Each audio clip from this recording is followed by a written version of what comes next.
Hello everyone, once again আমি পম্পা বিশ্বাস psychology same 4 নিয়ে তোমাদের চলে এসেছি। আজকে চ্যাপ্টার 3 সাইকোলজিক্যাল ডিসঅর্ডার্স। খুব ইম্পর্ট্যান্ট একটা চ্যাপ্টার, একটু লেন্দিও বটে, কিন্তু পার্সোনালি খুব ইন্টারেস্টিং আমার জন্য এবং তোমাদের জন্য ইন্টারেস্টিং হবে যদি সেটা খুব মন দিয়ে পড়ো। পড়ার আগে আমি বলে দিই অ্যাবনর্মাল সাইকোলজি কেন ইনক্লুডেড আমাদের সিলেবাসে। এই যে আমরা সাইকোলজি পড়ি, what is psychology, science of behaviour. এবার এই বিহেভিয়ারটা যখন একটুখানি ডেভিয়েট করে, একটু নর্মাল থেকে সরে যায়, তখন আমরা অ্যাবনর্মাল সাইকোলজি বলি। এবার অ্যাবনর্মালিটিটা সেন্সে কীভাবে কোন দিক থেকে আমরা অ্যাবনর্মাল বলবো, ফর এক্সাম্পল মনে করো অনেক রকম অ্যাবনর্মালিটি হতে পারে। ফর এক্সাম্পল মনে করো আমাদের টেম্পারেচার, যখন আমাদের জ্বর হয় তখন নর্মাল টেম্পারেচারের থেকে একটু বেড়ে যায়, টেম্পারেচার ইনক্রিজ করে। কিংবা মনে করো আমরা যদি এখন আন্দামানে চলে যাই, ওখানে যদি জারবা কমিউনিটিদের কাছে চলে যাই, সেই আদিবাসীদেরকে দেখে আমাদের একটু অন্যরকম অস্বাভাবিক মনে হতে পারে, কিন্তু সেটা কি অ্যাকচুয়াল অস্বাভাবিকতা, অ্যাবনর্মালিটি না। আমরা অ্যাবনর্মালিটি কোনো বিহেভিয়ারকে, আচরণকে কখন বলবো, যখন সেটা যে সেই আচরণটি প্রদর্শন করছে তার পক্ষে সেটা ক্ষতিগ্রস্ত, ক্ষতিকর, কিংবা তার আচরণের জন্য তার আশেপাশের পরিবেশ যদি ক্ষতিগ্রস্ত হয়, যদি নেগেটিভলি এফেক্টেড হয়, তখনই আমরা কোনো আচরণকে কিন্তু অ্যাবনর্মাল বিহেভিয়ার বলবো। তো চলো শুরু করা যাক আজকের টপিক। আমি কি কি টপিকে আজকে তোমাদেরকে নিয়ে যাব তার আগে একটুখানি বলে নিই যে এই পার্টিকুলার চ্যাপ্টার থেকে তোমাদেরকে কী ধরনের কোয়েশ্চেনের আনসার্স করতে হবে। প্রথমেই বলে রাখি, 2 মার্কস কোয়েশ্চেন, যেখানে তোমাদেরকে দেওয়া হবে দুটো 2 মার্কসের কোয়েশ্চেন, তোমাদেরকে একটা করতে হবে সেই 2 মার্কসের মধ্যে থেকে, মানে এনি 1 আউট অফ 2। তোমাদের 3 মার্কসের কোয়েশ্চেন থাকবে এই চ্যাপ্টার থেকে, যেখানেও তোমাদের 3 মার্কসের কোয়েশ্চেন দুটো দেয়া থাকবে, তোমাদেরকে এনি 1 আউট অফ 2 করতে হবে। আর সেম ওয়েতে 4 মার্কসের কোয়েশ্চেন, সেখানেও তোমাদের 4 মার্কসের কোয়েশ্চেন দুটো দেয়া থাকবে এবং তোমাদেরকে করতে হবে অনলি 1। তার মানে টোটাল কোয়েশ্চেন তোমরা এই চ্যাপ্টার থেকে অ্যাটেম্প করবে হচ্ছে টোটাল 3, মানে একটা 2 মার্কস, একটা 4 মার্কস, একটা 3 মার্কস। আর টোটাল মার্কস এই চ্যাপ্টার থেকে থাকবে আউট অফ 35 9। ওকে, তো লেটস মুভ অন। আজকে তোমাদের সাইকোলজিক্যাল ডিসঅর্ডার্সের মধ্যে আমি এই চ্যাপ্টারের যেহেতু একটু লেন্দি চ্যাপ্টার, আমি এটাকে সেগমেন্টটা ভাগ করেছি। তো আজকে ফার্স্টে তোমাদেরকে আজকে কি কি টপিক আমি কভার করবো। সবার প্রথমেই আমি ফ্যাক্টরস আন্ডারলাইনিং অ্যাবনর্মাল বিহেভিয়ার, এর মধ্যে আমরা বায়োলজিক্যাল ফ্যাক্টরস পড়বো, সাইকোলজিক্যাল ফ্যাক্টরস পড়বো, সোশিও ইকোনমিক ফ্যাক্টরস পড়বো, আর তারপরে আমি সোজা উড়ে চলে যাবো নিউরো ডেভেলপমেন্টাল ডিসঅর্ডার্স, যার মধ্যে আমরা এডিএইচডি, অটিজম, এসএলডি, তার মধ্যে ডিসলেক্সিয়া পড়বো, এবং সবার লাস্টে ইন্টেলেকচুয়াল ডিসএবিলিটি। মাঝখানের যে অ্যাংজাইটি ডিসঅর্ডার্স এবং আদার ডিসঅর্ডার্সগুলো আছে সেগুলোও পড়বো। ধীরে ধীরে, এই নয় যে উড়ে চলে যাচ্ছি এগুলো মাঝখানে বাদ দিয়ে দেবো, সেগুলোতে আসবো, কিন্তু আজকের এই ক্লাসে আমরা এই দুটো টপিক কভার করছি। ওকে, চলো। ওকে, আমাদের যে সাইকোলজিক্যাল হেলথ প্রবলেমস হয়, biological perspective or medical disease model আমরা এটাকে বলে থাকি। বেসিক্যালি আমাদের মেন্টাল হেলথ প্রবলেমসগুলো হয় হচ্ছে ব্রেন ডিসঅর্ডার্সের জন্য। আমাদের যে অ্যাবনর্মাল বিহেভিয়ার সেটা হয় বায়োলজিক্যাল মডেল কিংবা মেডিকেল কিংবা ডিজিজ মডেল বলছে যে এটা হয় হচ্ছে বায়োকেমিক্যাল অর ফিজিওলজিক্যাল বেসিসের জন্য। Problems are related in the transmission of messages from one neuron to another neuron. আমাদের যে নিউরন টু নিউরনের যে মেসেজগুলো, যে ইম্পালসেসগুলো যায়, সেই ট্রান্সমিশনের মধ্যেও যদি কোনো অ্যাবনর্মালিটি থাকে, সেখানে যদি কোনো প্রবলেমস থাকে, তাহলেও কিন্তু প্রবলেমগুলো, অ্যাবনর্মালিটিগুলো দেখা দেয়।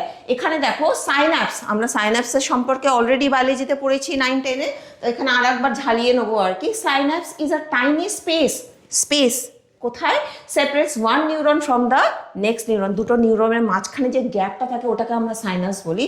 And the message must move across the space. আর মেসেজেসগুলো, আমাদের ইম্পালসেসগুলো কি হয়, এরকম এরকম করে লাফিয়ে লাফিয়ে যায় from one neuron to another neuron. এখানে দেখো নিউরোট্রান্সমিটার রোল কি। Neurotransmitter is when an electrical impulse reaches a neuron's ending, the nerve ending is stimulated to release a chemical. এবার যখন ইম্পালসেসগুলো যাচ্ছে এন্ডিংয়ে, তখন কিছু কিছু কেমিক্যাল যেটা নাকি এনহ্যান্স করে, ফেসিলিটেট করে মেসেজেসগুলো যাওয়ার জন্য, তো ওইগুলোই হচ্ছে তোমার নিউরোট্রান্সমিটার। নিউরোট্রান্সমিটার কি, the chemicals in the nerve endings which facilitate the impulses to travel.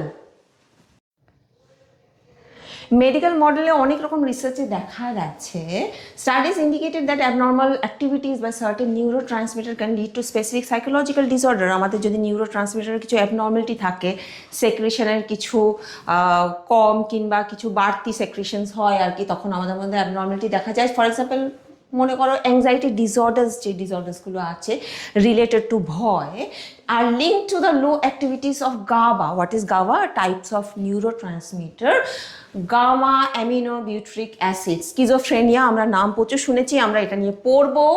Psychotic disorder to excess activity of dopamine. Dopamine আর এক ধরনের নিউরো ট্রান্সমিটার যেটার এক্সেস রিলিজে কিন্তু স্কিজোফ্রেনিক সিমটমসগুলো আসে।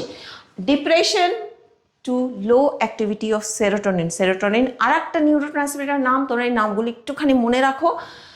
এটা কিন্তু রিলেটেড টু ডিপ্রেশন, মানে low activity, low secretion of serotonin হলে কিন্তু ডিপ্রেশনের লক্ষণগুলো দেখা দেয়।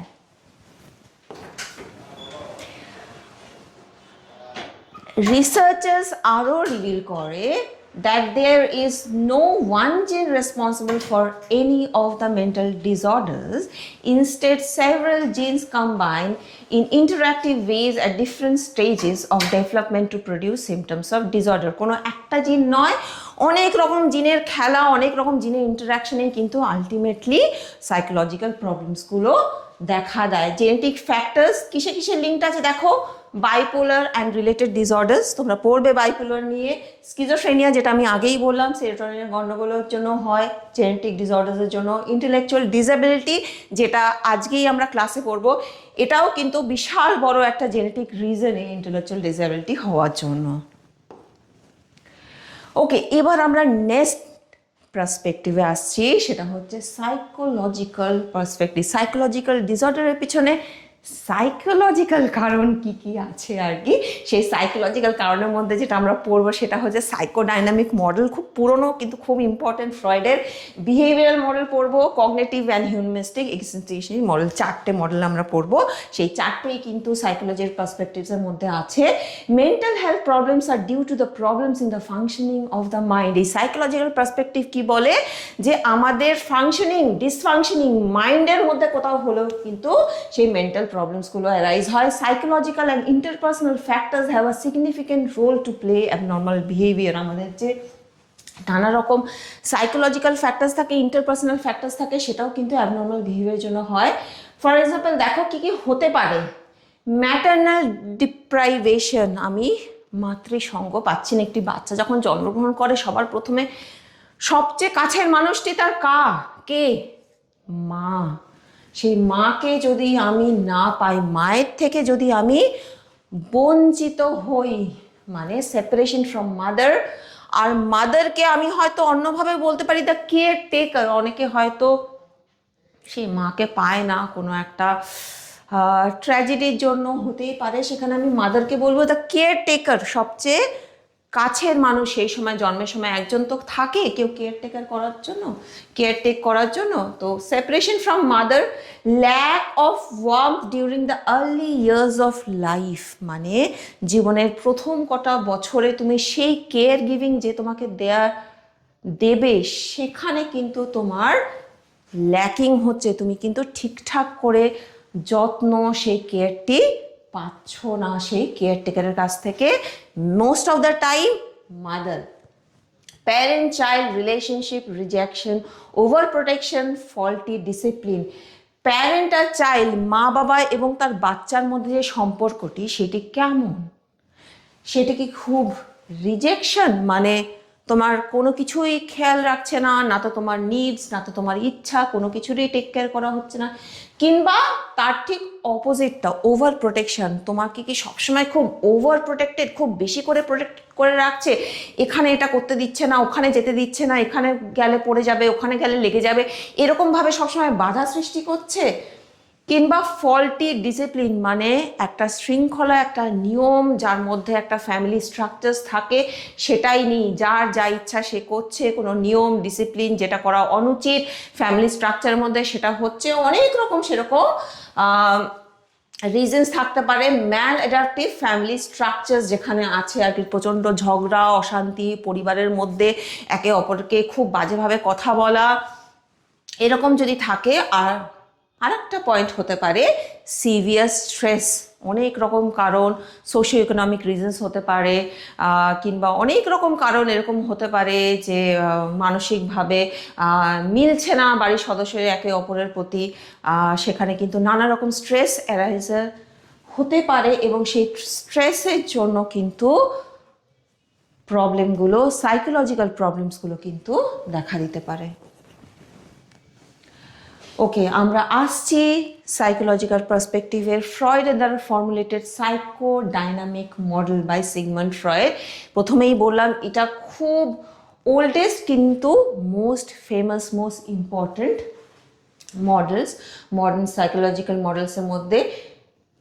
এখানে ফ্রয়েড যেটা বলেছেন সেটা হচ্ছে behaviour whether normal or abnormal is determined by psychological forces within the person of which he or she is not consciously aware।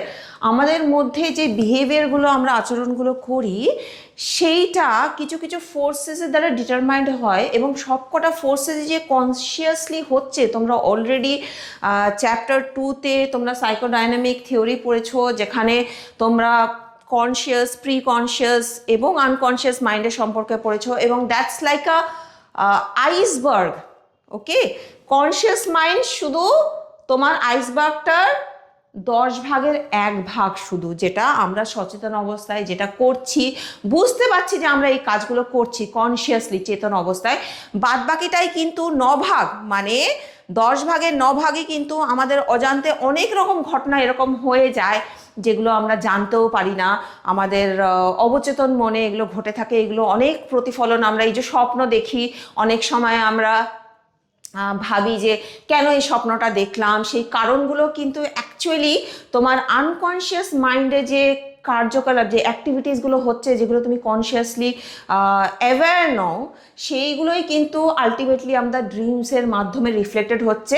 এই সব কথাগুলো তোমরা অলরেডি সাইকোডাইনামিক মডেলে পড়েছো, এর ডিটেলে অতটা আমি যাব না, তাহলে হয়তো এই পয়েন্টগুলো আমি মিস করে যাব। এখানে হচ্ছে যে ফোর্সেসগুলো, যেগুলোকে আমি নাম, ফ্রয়েড যেখানে ইন্টারনাল ফোর্সেসের নাম দিয়েছে dynamic, forces interact with one another and their interactions shapes the behavior, thoughts and emotion। মানে আমাদের যে আচরণ, আমাদের চিন্তা, আমাদের আবেগ, এই যে ফোর্সেসগুলো আছে যেগুলোকে আমরা ডাইনামিক বলছি, সেই ডাইনামিকের ইন্টারাকশনের জন্যই কিন্তু আমরা কিভাবে আচরণ করব, কিভাবে আমাদের চিন্তাধারা হবে, আমাদের ইমোশনসগুলো আমরা কিভাবে ডিফারেন্ট সিচুয়েশনে ডিসপ্লে করব, সেগুলো কিন্তু সব এই ফোর্সেসের, এই ইন্টারনাল ফোর্সের ইন্টারাকশনের ফলাফল। Abnormal symptoms are viewed as the result of conflicts between these forces। এবার এই যে অ্যাবনর্মালিটি, প্রথমেই বললাম যে এই ফোর্সের ধারাই নির্ধারিত হয়, ফোর্সেসগুলো ইন্টারাক্ট করে, সেই ইন্টারাকশনের মাধ্যমে কিন্তু আমরা কিভাবে চিন্তা করছি, কিভাবে আচরণ করছি, এগুলো সব ডিটারমাইন্ড হয়।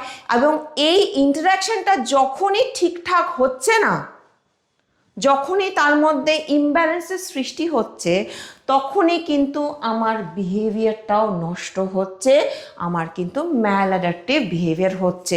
তো এই ইন্টারনাল ফোর্সেস কিংবা এই ডাইনামিকের নাম তোমরা আগেও শুনেছো, এতক্ষণও বুঝতে পেরেছো কার কথা বলা হচ্ছে। Freud believe the 3 central forces shape our personality. কি কি? Id, ego, super ego. Already you have read about this 3 dynamics.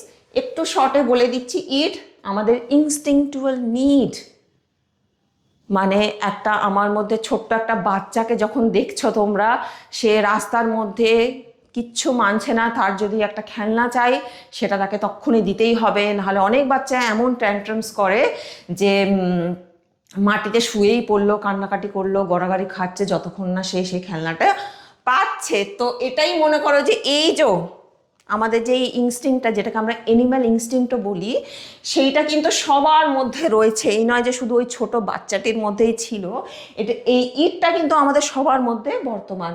Ego, যেটা নাকি র্যাশনাল থিঙ্কিং, লজিক্যালি যখন আমরা চিন্তা করছি, কার মধ্যে আমরা লজিক্যালি চিন্তা করছি? আমরা অ্যাকচুয়ালি ইড আর সুপার ইগোর মধ্যে লজিক্যালি চিন্তা করছি। দুটোকে ব্যালেন্স করে নিয়ে চলাটাই হচ্ছে ইগোর কাজ। সুপার ইগো হচ্ছে আমাদের মরাল স্ট্যান্ডার্ডস, মানে আমাদের এথিক্স, নৈতিকতা। অনেক সময় হয় না যে না এটা করা উচিত নয়, একদম এটা উচিত নয়, ওটা উচিত নয়, এটা উচিত নয়, তাহলে আমি সবার সামনে ভালো হয়ে থাকতে পারবো না। বড্ড বেশি সে মরাল স্ট্যান্ডার্ডস মেনটেন করছে, কিন্তু ইন রিয়ালিটি কি বলতো, আমরা সবসময় ওই যেটা উচিত এথিক্যালি মরালি সবসময় সেটাকে নিয়ে যদি চলি, তাহলে হয়তো নিজের ইচ্ছে আকাঙ্ক্ষার পুরোটাকেই যেন আমরা শেষ করে ফেলবো, সেটাও উচিত নয়। এবার পুরোটা ভেতরের ইচ্ছা আকাঙ্ক্ষা সবটাই যে অনুচিত তা তো নয়।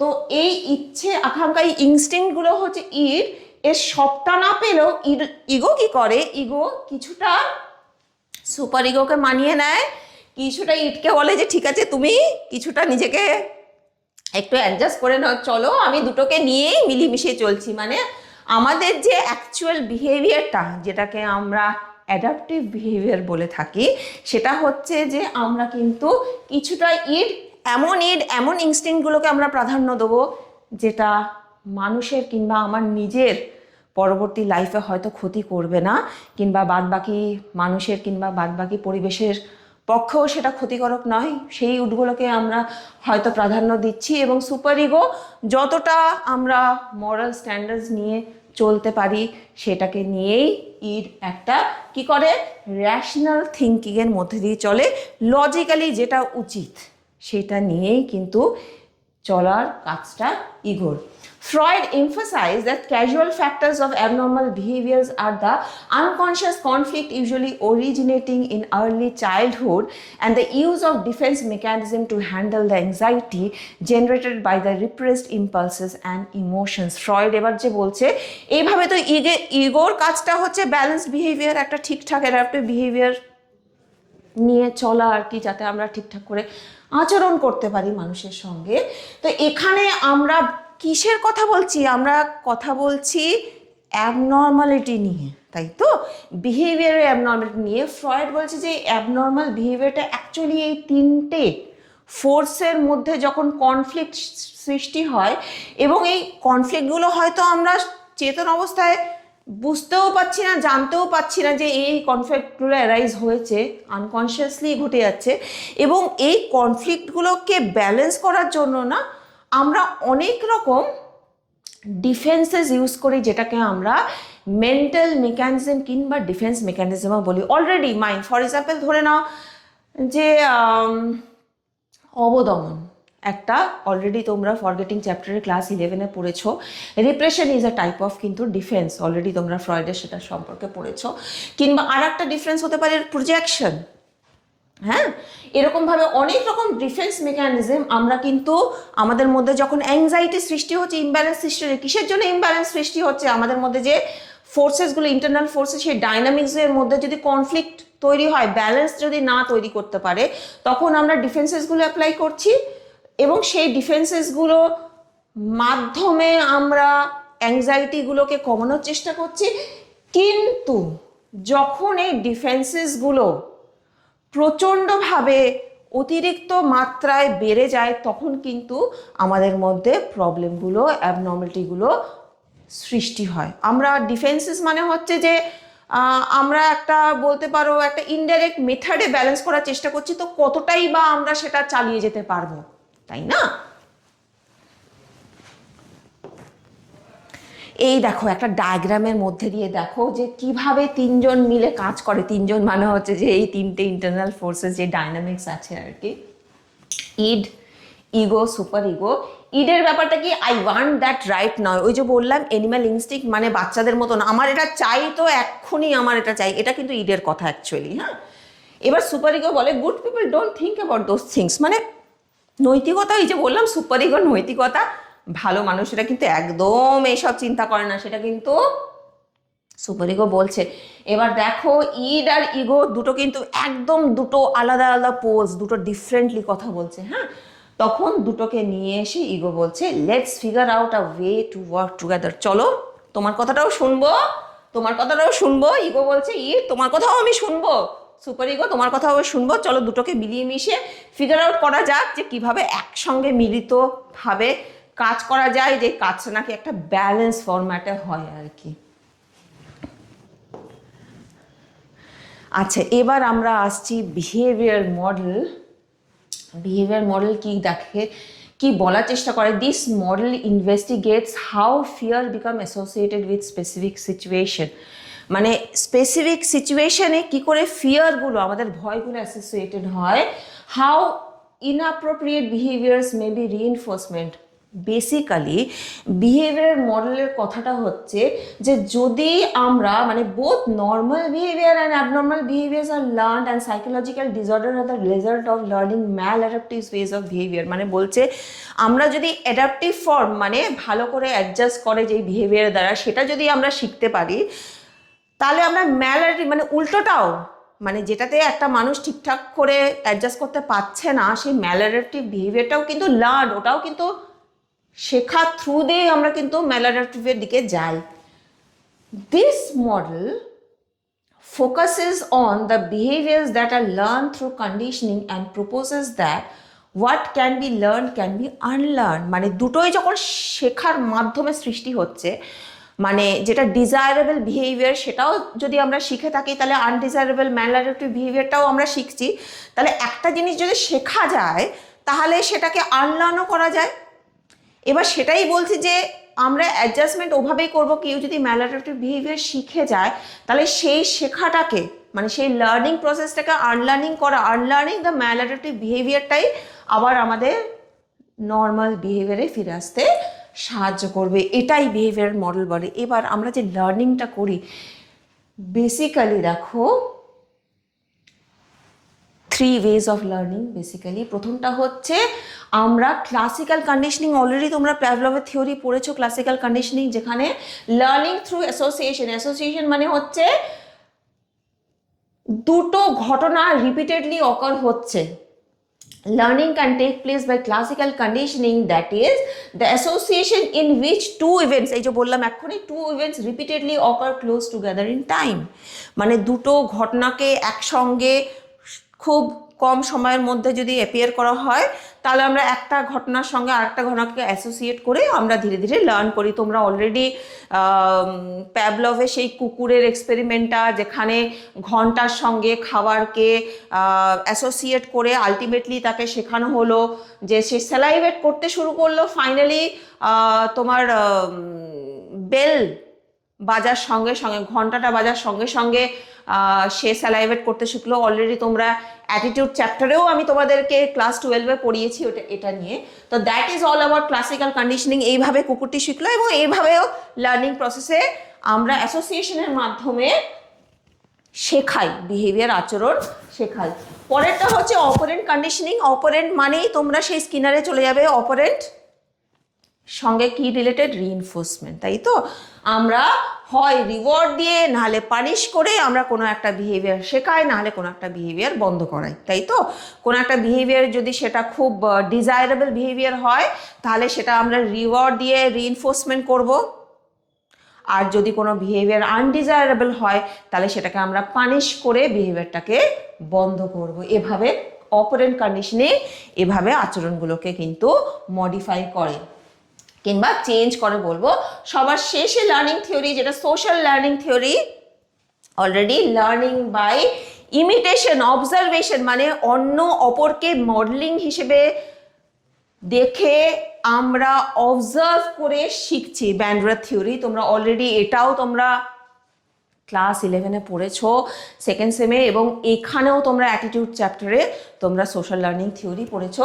তো এইভাবে এই 3 types of conditioning account of behaviour, মানে এইভাবেই কিন্তু আমাদের একটা আচরণ এই 3টে ফর্ম অফ লার্নিংয়ে কিন্তু নির্ভরশীল, এভাবেই আমরা শিখছি।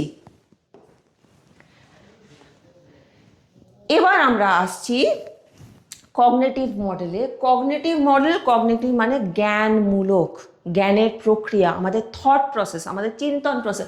কি বলছে দেখো, some mental problems stem from maladaptive cognitive processes and can be alleviated by changing this biased cognition. আমাদের যদি কগনিটিভ প্রসেসটাই ম্যালাডেটিভ হয়, মানে আমরা ঠিকঠাক করে যদি চিন্তা না করতে পারি, ঠিকঠাক করে আমাদের পুরো থট প্রসেসটাই যদি ঠিকঠাক প্রসেসিং না হয়, তাহলেই কিন্তু আমাদের কি হচ্ছে, কগনিটিভ প্রসেসটাই পুরোটা ম্যাল অ্যাডাপটিভ হচ্ছে এবং এর ফলেই কিন্তু আমাদের ম্যাল অ্যাডাপটিভ বিহেভিয়ারগুলো হচ্ছে।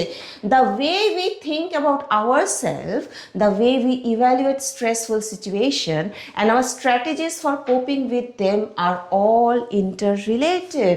মানে আমরা যেভাবে চিন্তা করছি কোনো একটা সিচুয়েশনকে, পরিস্থিতিকে কিভাবে ডিল করব, কিভাবে সেটাকে বিচার করছি, ইভ্যালুয়েট করছি এবং তারপরে আমরা কিভাবে আচরণ করছি, মানে কোপ করছি, কিভাবে সিচুয়েশনটাকে ডিল করছি, সবই কিন্তু ইন্টার রিলেটেড। এবার সেখানে যদি কোনো অ্যাডাপ্টেশনে প্রবলেম হয়, ম্যালঅ্যাডাপটিভনেস হয় আমাদের ওই প্রসেসিংয়ে, তাহলে কিন্তু এই বিহেভিয়ারগুলো, এবনর্মাল বিহেভিয়ারগুলো সৃষ্টি হতে পারে। এটা কগনিটিভ মডেল আমাদেরকে বলছে। এবার আমরা আসছি নেক্সট মডেলে, হিউম্যানিস্টিক এক্সিস্টেন্সিয়াল মডেল। সেখানে হিউম্যান এক্সিস্টেন্স, মানুষের অস্তিত্ব নিয়ে কথা বলা হচ্ছে। এখানে বলছে যে মানুষেরা কিন্তু জন্মগতভাবেই born with a natural tendency to be friendly, cooperative and constructive। মানে তারা জন্মগতভাবেই কিন্তু তারা ফ্রেন্ডলি নেচারের, বন্ধুত্বপূর্ণ স্বভাবের, এবং তারা সহযোগী, একে অপরের সঙ্গে কাজ করতে ভালোবাসে এবং তারা প্রচণ্ড কর্মঠ, কনস্ট্রাকটিভ ওয়েতে কাজ করতে ভালোবাসে এবং তাদের কিন্তু দে আর ড্রিভেন টু সেলফ অ্যাকচুয়ালাইজ। মানে তারা জন্মগতভাবেই কিন্তু তাদের একটা চালনা থাকে ইনসাইড থেকে যে toward self actualisation. What is actually self actualisation? তুমি তোমার ক্ষমতা, তোমার পোটেনশিয়াল অনুযায়ী পুরোটাই দিচ্ছ। মানে সব মানুষের তো ক্যাপাবিলিটি সেম হয় না, তো তোমার যে ক্ষমতা সেই অনুযায়ী তুমি তার পুরোটাই দিচ্ছ। You are utilizing your maximum capacity or capabilities. এবং এই যে নিডটা, এইটা আমাদেরকে existential believe that from birth we have the total freedom to give meaning to our existence or to avoid that responsibility. মানে জন্ম থেকেই এক্সিস্টেন্সিয়ালিস্টটা বিলিভ করে যে আমাদের জন্ম থেকে কিন্তু এই নিডটা থাকে যে আমাদের ফুল পোটেনশিয়ালের আমরা ইউটিলাইজেশন করব এবং এই ফ্রিডমটা আমরা, এই স্বাধীনতাটা আমরা পেয়েই থাকি। কিন্তু এর মধ্যেই অনেকে আছে যারা সেই সুযোগ, যে ফ্রিডমটাকে তারা ইউটিলাইজ করে, এবং অনেকেই আছে those who avoid that responsibility. ওই রেসপন্সিবিলিটিটাকে সে পুরোটাই অ্যাভয়েড করে দেয় এবং অ্যাভয়েড করে দেয় বলেই those who shrink from this responsibility, কি হবে তাদের? তাদের একটা এমটিনেস, তাদের মধ্যে একটা ভয়েড, ইনঅথেন্টিক অ্যান্ড ডিসফাংশনাল লাইফ। মানে এমন একটা লাইফ যেটা কিনা ঠিকঠাক করে কার্যকারী নয়, সেরকম একটা লাইফ তারা লিড করবে যদি না সে নিজের সেলফ অ্যাকচুয়ালাইজেশনটাকে পুরোপুরি কার্যকারী করতে পারে।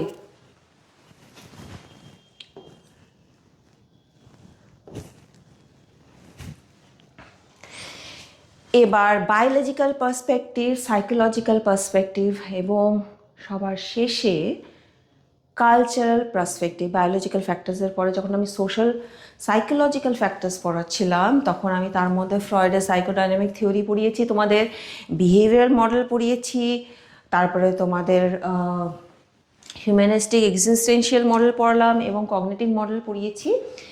এইখানটা কালচারাল সোশিওলজিক্যাল পার্সপেক্টিভ, সমাজ কিংবা আমাদের সংস্কৃতি কিভাবে আমাদেরকে প্রভাবিত করে, আমাদের যে এই ম্যালঅ্যাডাপটিভ বিহেভিয়ারগুলো হয়, এই অসঙ্গতিমূলক আচরণগুলো হয়, সেগুলোর পেছনে আমাদের কালচার কিংবা আমাদের সোসাইটি কিভাবে ইনফ্লুয়েন্স করে কিংবা বলতে পারি আমরা নেগেটিভলি এফেক্ট করে। Okay, mental problems are not situated in the brain or mind. এখানে দেখো কালচারাল আর সোশিওলজিক্যাল পার্সপেক্টিভ কিন্তু বলছে যে আমাদের মাইন্ডে কিংবা ব্রেনে কিন্তু নয় মেন্টাল প্রবলেমগুলো, যেটা আছে but in the context in which the individual live. মানে কোথায় একটা ইন্ডিভিজুয়াল বাস করছে, থাকছে, সেখানে তার উপরেই কিন্তু অ্যাকচুয়ালি ডিপেন্ড করছে। People's functioning is interfered by stresses in the physical and social environment, war, violence, discrimination and poverty. এই যে অনেক সময় অনেক রকম স্ট্রেসেস হয় আমাদের পরিবেশে, আমাদের সোশ্যাল এনভায়রনমেন্টে। সেটা মনে করো যুদ্ধর এই যে রাশিয়া ইউক্রেনের যুদ্ধ হচ্ছে, ইউক্রেনের মানুষেরাই জানে, ওইদিকে গাজার ওখানে, মানে তারাই জানে যে একটা যুদ্ধক্ষেত্র, সেখানে একটা ফ্যামিলি লাইফ, একটা বাচ্চা কিংবা একটা ইন্ডিভিজুয়ালের আজকে সে এই মুহূর্তে আছে, কালকে কিংবা পরের মুহূর্তে কি হবে সে সত্যিই অনিশ্চিত, জানে না। প্রত্যেকটা মুহূর্ত ভেবে দেখো, এইভাবে যদি সিচুয়েশনে বাঁচতে হয়, আমাদের ইতিহাসেও এরকম সিচুয়েশন আছে। এখন আমরা যথেষ্ট ফরচুনেট, আমাদের সোলজার্সদের জন্য অনেকেই আছেন যারা আমাদেরকে সবসময় রক্ষা করে চলেছে, তাদের জন্য হয়তো প্রতি মুহূর্তে আমরা বুঝতে পারি না, কিন্তু এরকম সিচুয়েশন তো আমাদের এখানেও ঘটে। তো এরকম সিচুয়েশনে ভাবো যে আমাদের আশেপাশের সোসাইটি, আমাদের এনভায়রনমেন্ট কিন্তু আমাদেরকে যথেষ্টভাবে প্রভাবিত করে। ওয়ারের একটা ইফেক্ট আমি বললাম, আর একটা হতে পারে নানা রকম ডিসক্রিমিনেশন, বৈষম্য। India is a very good example. শুধু ডিসক্রিমিনেশন শুধু ভারতবর্ষে বলে নয়, সারা পৃথিবীতে কোথাও সাদা কালো নিয়ে ভেদাভেদ, কোথাও হিন্দু মুসলিম নিয়ে ভেদাভেদ, কোথাও ব্রাহ্মণ শূদ্র নিয়ে ভেদাভেদ, মানে এটা সর্বত্র, সব জায়গায়, মানে discrimination is present everywhere in the world in different form. আর একটা রিজন হতে পারে পভার্টি, মানে আমার বায়োলজিক্যাল নিডস, আমার পেটটাই ঠিক করে ভরলো না, তো আমি কিভাবে সুস্থ থাকবো, ভালো চিন্তা কিভাবে করব। আমার তো সারাক্ষণ ধরে খিদে পাচ্ছে। পভার্টি এমনই একটা জিনিস। তো সেখানে এই রিজনসগুলো কিন্তু খুব ইম্পর্টেন্ট, একটা মানুষকে, একটা ইন্ডিভিজুয়ালের জীবনকে কোথায় কিভাবে নিয়ে যাবে, একটা মানুষের আচরণ কিভাবে তৈরি করবে। কালচারাল আর সোশিওলজিক্যাল পার্সপেক্টিভ কিন্তু এটাই বলে। Importance is also given on how culture shapes mental health problems people are most susceptible to and how they manifest their distress। যেখানে বলছে সেটা হচ্ছে যে আমাদের ফ্যামিলি সিস্টেম অনেক সময় এমন হয় যেখানে হয়তো সেখান থেকেই ম্যালঅ্যাডাপটিভ বিহেভিয়ারটা, আচরণটা সৃষ্টি হচ্ছে, ফাংশনটা ঠিকঠাক হচ্ছে না, অ্যাবনর্মাল ফাংশনিং হচ্ছে। দেখো কিছু কিছু families, in some families the members are over involve, মানে ওভার প্রোটেক্টিভ, সব জায়গায় এই কোথায় যাচ্ছিস, এখনো ফিরিসনি কেন, এই এটা করিস না, ওটা হাত দিস না। ছোট ছোট বাচ্চাকে দেখবে অনেক সময় বারণ করে, মানে তারা দৌড়াতে গেলে তো পড়বেই, এমন কেউ হয়নি, মানে আমিও নিজের এক্সাম্পল দিতে হয়নি, বারবার পড়েছি, সাইক্লিং শিখেছি অনেক ছোটবেলায়। তো যাই হোক, এরকমভাবে তো আমরা ঠেকেই শিখি। তো এখানে যদি কোনো ফ্যামিলি মেম্বার ওভার প্রোটেক্টিভ হয়, তাহলে কিন্তু সব জায়গায় বাচ্চাটি বাধা পাচ্ছে, এবং সেখানে কিন্তু সে নিজেকে ইন্ডিপেন্ডেন্টলি লাইফটা লিড করতে পারছে না তার। আচ্ছা, children from this kind of family may have difficulty in becoming independent in life। এই মাত্র বললাম, তারা কিন্তু প্রচণ্ডভাবে স্বাধীন হওয়ার অনুভূতি, they don't feel it.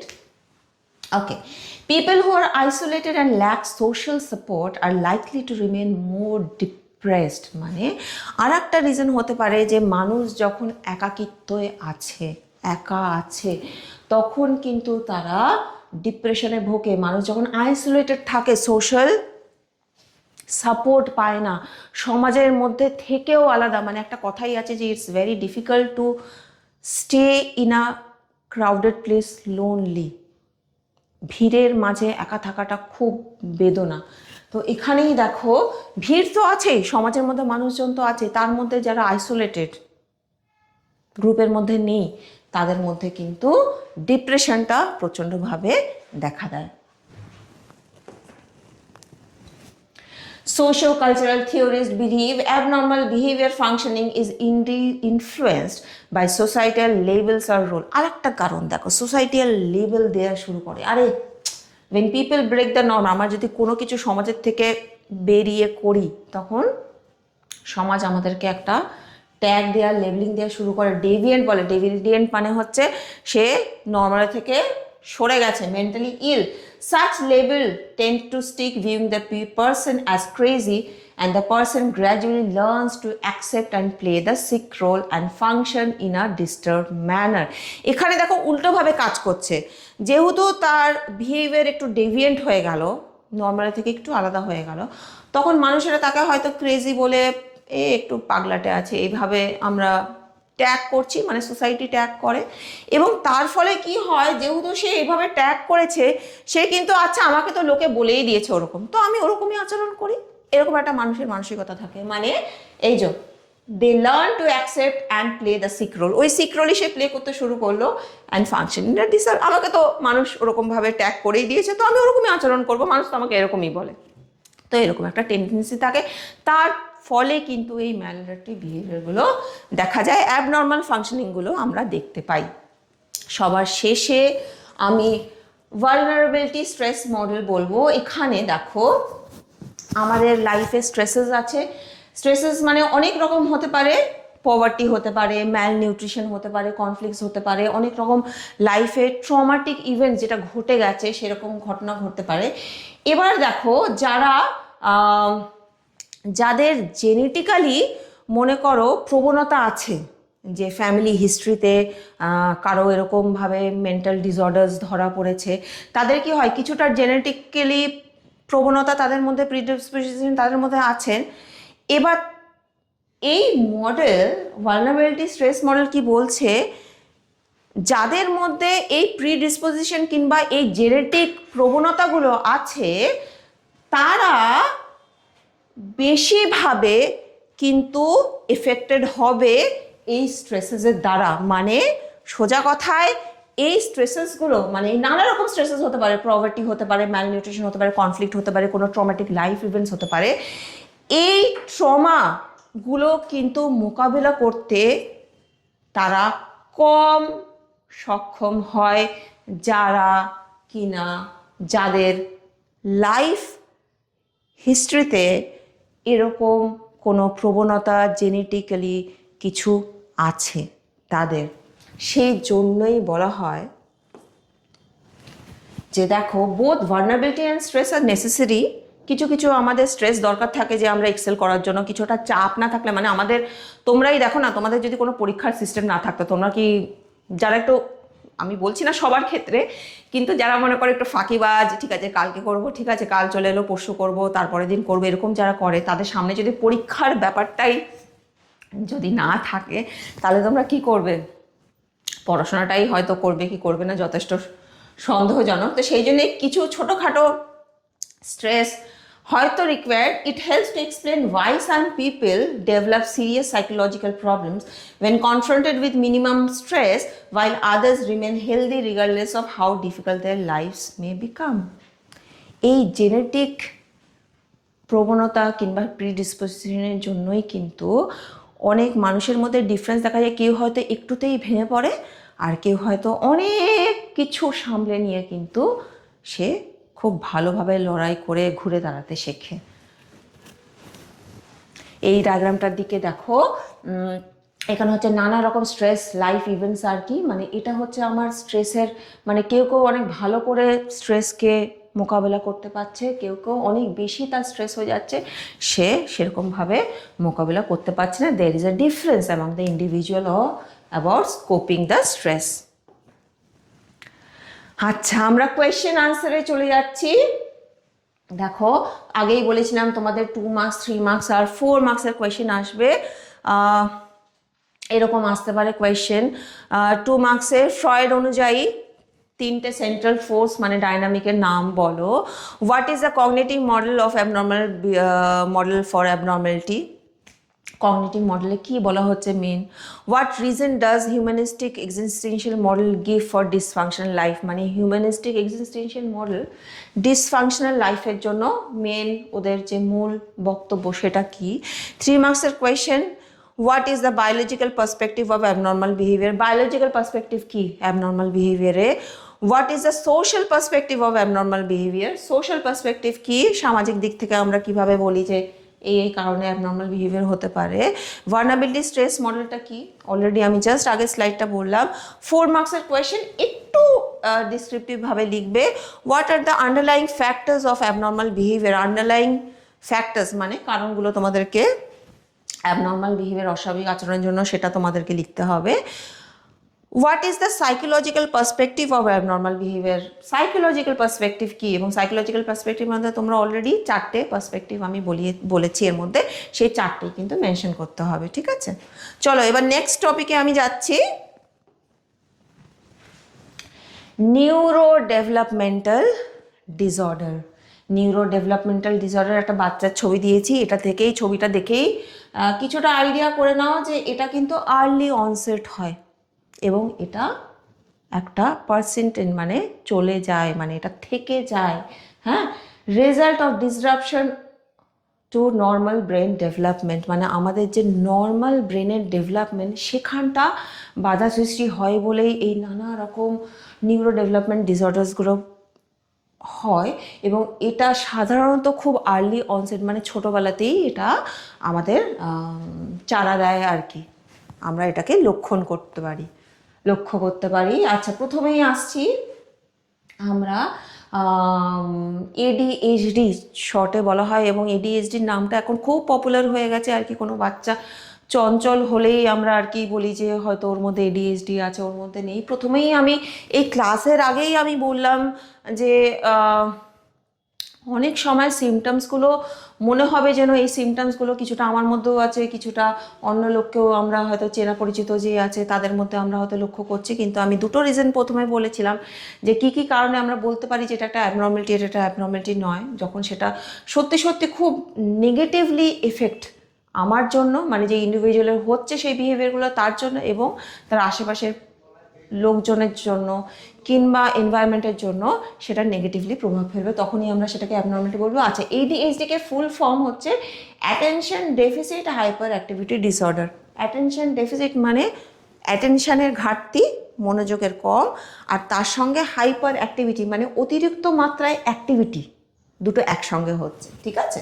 আচ্ছা, এখানে দেখো এটাকে ভেঙে, এই নামটাকে ভেঙে দুটো পয়েন্ট আসে। ডিফিকাল্টি সাস্টেনিং অ্যাটেনশন, মানে তোমার অ্যাটেনশন কোনো কিছুতে মনোযোগ দিতে প্রচণ্ডভাবে অসুবিধা হচ্ছে, এবং দ্বিতীয়টি হচ্ছে excessive motor activity. Motor activity মানে তোমার যে ফিজিক্যাল অ্যাক্টিভিটিসগুলো সেইটা অনেকটাই বেড়ে যাচ্ছে, এক্সেসিভ হয়ে যাচ্ছে।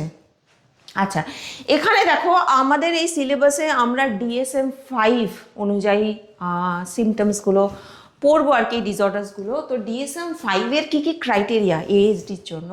প্রথমেই হচ্ছে ইনঅ্যাটেনশন, মানে প্রথমেই বারবার বলছি নামেও আছে অ্যাটেনশন ডেফিসিট, তো এখানে ইনঅ্যাটেনশন মানে কি হয়? মেক্স কেয়ারলেস মিস্টেক, খুব কেয়ারলেস মিস্টেক করে। Does not seem to listen when spoken directly, তার সঙ্গে ডিরেক্টলি যখন কথা বলা হচ্ছে সে শুনছে না।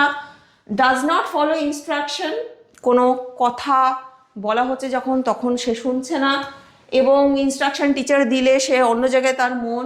Fail to finish assignment task, মানে তাকে কোনো কাজ করতে বললে সে সেটা ফিনিশ করতে পারছে না, সে তো অমনোযোগী, সে সেখান থেকে তো উড়ে বেড়াচ্ছে, অন্য জায়গায় খেয়াল করছে, তো সেই জন্য সে সেটা কমপ্লিট করতে পারছে না। পরের পয়েন্টে দেখো হাইপার অ্যাক্টিভিটি অ্যান্ড ইম্পালসিভিটি। ওই যে হাইপার অ্যাক্টিভিটি, সেখান থেকে হাইপার অ্যাক্টিভিটি মানে তাকে জায়গায় বসতে দেওয়া হলে সে ওখান থেকে উঠে দৌড়ে পালাচ্ছে, মানে often leave seat when remaining seated is expected. হয়তো ক্লাসের মধ্যে টিচার পড়াচ্ছে, ও হয়তো সিট থেকে অন্য জায়গায় চলে গেল। তো এই সিমটমগুলো কিন্তু আমরা দেখতে পাই। আনএবল টু প্লে কোয়াইটলি, মানে চুপচাপ শান্তভাবে যে বন্ধু বান্ধবের সঙ্গে খেলছে তা নয়, কিছু না কিছু একটা করতে হবে, মানে ওর প্রতি যাতে অ্যাটেনশনটা চলে যায়। টক্স এক্সেসিভলি, খুব বেশি মাত্রায় কথা বলছে, এবং has difficulty waiting for term. হয়তো কোনো একটা জিনিস টিচার দিচ্ছে, কিংবা ক্লাসরুমে কোনো একটা মনে করো গেমস টিচার সবাইকে কিছু না কিছু গেমসের খেলা দিচ্ছে, মানে তাকে যে লাইনে দাঁড়িয়ে একটুখানি ধৈর্য নিয়ে তার টার্নের জন্য অপেক্ষা করতে হবে না, সে আগেই চলে যাচ্ছে নেওয়ার জন্য যে আমাকে ম্যাম দিন, আমাকে ম্যাম দিন। ওকে, তো এই প্রবলেমগুলো কিন্তু দেখা যায়। চলো এবার আমরা একটু বুঝে নিই যে what are the reason behind this ADHD, attention deficit hyperactivity ডিসঅর্ডারের কী কী কারণে হতে পারে আর কি। আন্ডারস্ট্যান্ডিং ADHD রিসার্চ, এখানে অনেকগুলো রিসার্চ হয়েছে নিউরোবায়োলজিতে, যেখানে সাজেস্ট করে যে ADHD যেই বাচ্চাগুলোর পাওয়া গেছে তাদের স্মলার টোটাল ব্রেন ভলিউমস, মানে আমাদের ব্রেনের মস্তিষ্কে যে আয়তনটা থাকে সেটা একটুখানি ছোট, and the brain mature approximately 3 years more slowly, মানে অন্য বাচ্চাদের যেই স্পিডে যেই রেটে ব্রেনের ডেভেলপমেন্ট হয় তার থেকে অ্যাপ্রক্সিমেটলি 3 বছর স্লো এডিএইচডি পেশেন্টদের চলে। দিস ম্যাচুরেশন ডিলেস কিসের জন্য হয়? Mostly prefrontal reasons of the brain, যেটা নাকি রিলেটেড টু শুধুমাত্র যে অ্যাটেনশন তার জন্য নয়, আমাদের যে cognitive functioning, higher level of thinking, যেগুলো নাকি প্রিফ্রন্টাল কর্টেক্স রেগুলেট করে, সেটার ঠিকঠাক ডেভেলপ না হওয়ার জন্য কিন্তু অ্যাটেনশন রিলেটেড প্রবলেমসগুলো দেখা দেয়। আচ্ছা, এবার আমরা যখন বুঝে নিলাম যে এডিএইচডির কারণগুলো কী কী, তাহলে এটাকে ম্যানেজ করার চেষ্টা করতে হবে। কিভাবে আমরা এটাকে ম্যানেজ করব? মেডিকেশনস তো দেওয়া হয়, কিন্তু যথেষ্ট বিগ কোয়েশ্চেন মার্ক যে এটা আদতেও লং টার্ম এফেক্টস কতটা নেগেটিভলি এফেক্ট করবে।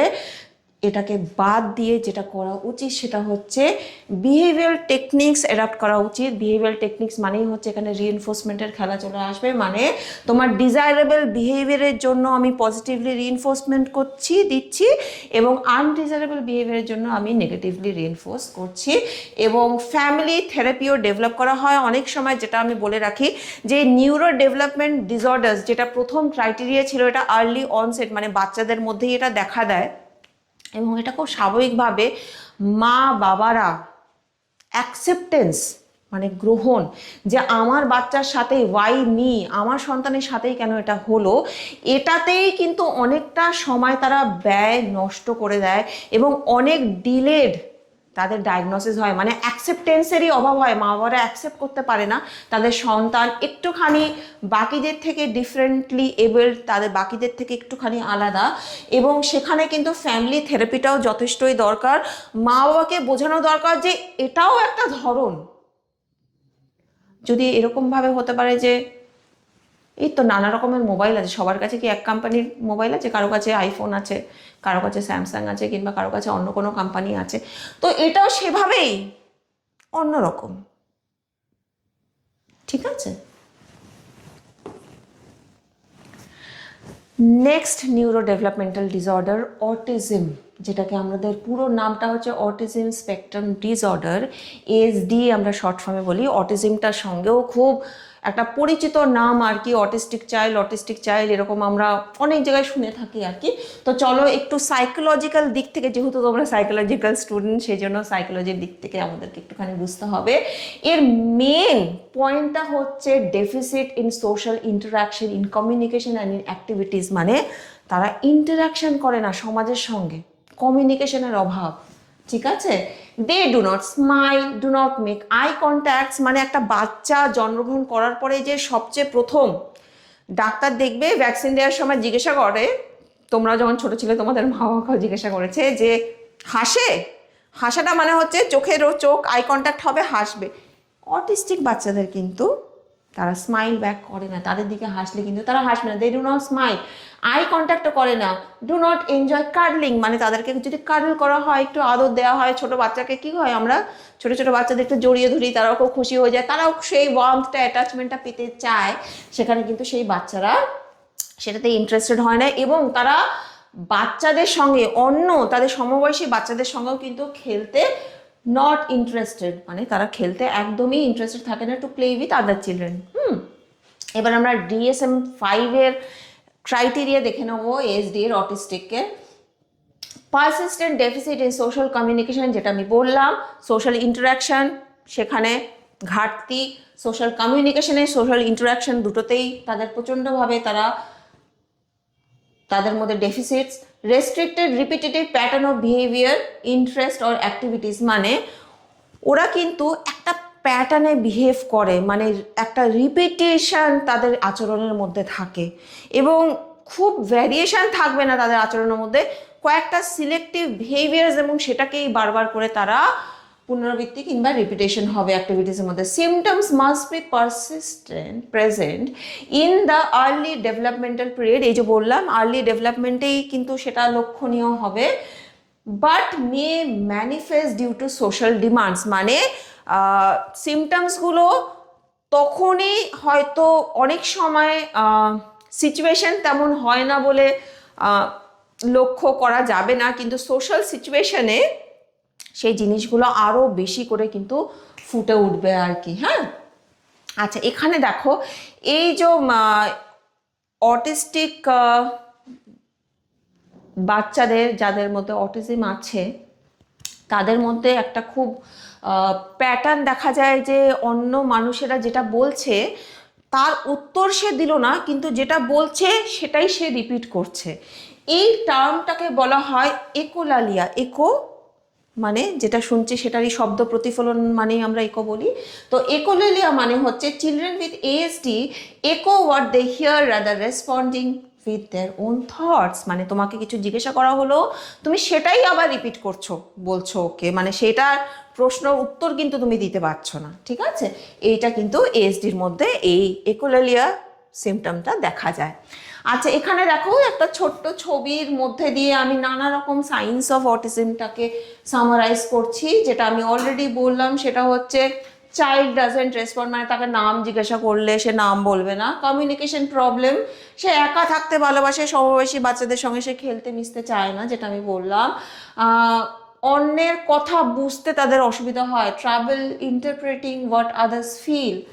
আচ্ছা, repetitive movements and speech patterns, এই যে রিপিটেটিভ স্পিচ প্যাটার্নস এগুলি আমি বললাম, মুভমেন্টও সেটা রিপিটেটিভ হবে। আই কন্ট্যাক্ট করে না, avoiding eye contact, sensitive two loud noises, অনেক উঁচু সাউন্ডে তারা খুব সেন্সিটিভ হয়ে যায়, এবং এক্সেন্ট্রিক ওয়ে অফ মুভিং, খুব উদ্ভটভাবে তারা হাঁটাচলাও করতে পারে আর কি, ঠিক আছে? এবার আমরা একটু জেনে নেব এএসডির কারণগুলো, দ্য রিজনস বিহাইন্ড কেন হয় autism. ASD has strong biological roots. জৈবিক কারণ, বায়োলজিক্যাল কারণ প্রচণ্ড ইম্পর্টেন্ট। জেনেটিক খুব খুব খুব, বায়োলজিক্যাল কারণ বললাম, বায়োলজিক্যাল কারণ মানেই হচ্ছে সবার প্রথমে জেনেটিক রিজনস আসবে। Genetic play a role in development of autism, deficit in the medial prefrontal and amygdaloid areas of the brain। আমরা দেখেছি রিসার্চ করে, রিসার্চার্সরা অনেক রকম এক্সপেরিমেন্ট করে দেখেছে যে অ্যামিগডালা আর প্রিফ্রন্টাল কর্টেক্স, অলরেডি বলেছি প্রিফ্রন্টাল কর্টেক্স আগের ডিসঅর্ডারেও, সেইগুলোর মধ্যে কিন্তু ঠিকঠাক ডেভেলপমেন্ট না হওয়ার কারণে কিন্তু এএসডিটা দেখা যায়। এবার এএসডিটা কিভাবে আমরা ম্যানেজ করব, সবার প্রথমেই আমরা বলি যে খুব ইন্টারভেনশন দরকার কিন্তু, হ্যাঁ, মানে খুব যত্ন নিয়ে খুব সুন্দর একটা মেথডে, মানে যে ম্যানেজ করবে, যারা ম্যানেজ করে তাদেরকেও কিন্তু ধৈর্য নিতে হবে। বিকজ হঠাৎ করে একটা প্রসিজিয়ার শেখানো হলো বাচ্চাকে, সে যে চটজলদি শিখে সেই মতন ফলো করছে নয়, বাচ্চাদের ব্যাপার, অনেকটা ধৈর্য নিয়েও কাজটা করতে হবে। তো intensive behavioural intervention is administered with the child based on both training strategies and aversive technique. এখানেও বিহেভিয়ার প্রসিজিয়ার্সটাই সবচেয়ে বেশি কার্যকারী। এখানে আমরা রিইনফোর্সমেন্ট মানে ট্রেনিং দেব কি কি করা উচিত না উচিত, ওই যে কাজগুলো বিহেভিয়ারগুলো যদি করতে পারছে তাহলে আমরা সেটাকে পুরস্কার দিয়ে, রিইনফোর্সমেন্ট দিয়ে ওই বিহেভিয়ারটাকে আরও আমরা এনহ্যান্স করছি, কিংবা যেই বিহেভিয়ারগুলো অনুচিত হয়তো অ্যাভার্সিভ কিছু, সেটাকে আমরা কিছুটা শাস্তি দিয়ে আমরা সেই বিহেভিয়ারটা তাকে বোঝাচ্ছি যে এটা করলে কিন্তু তুমি শাস্তি পাবে, সেই জন্য এটা করো না। সেও আস্তে আস্তে বারবার যখন রিপিটেশন হবে এই টেকনিকের, তখন কিন্তু সে বুঝতে পারবে যে এটা ইয়েস, এটা নো আর কি, মানে এই আচরণটা আমার করলে কিছু হবে না, আর এই আচরণটা আমি করলে করতে পারি।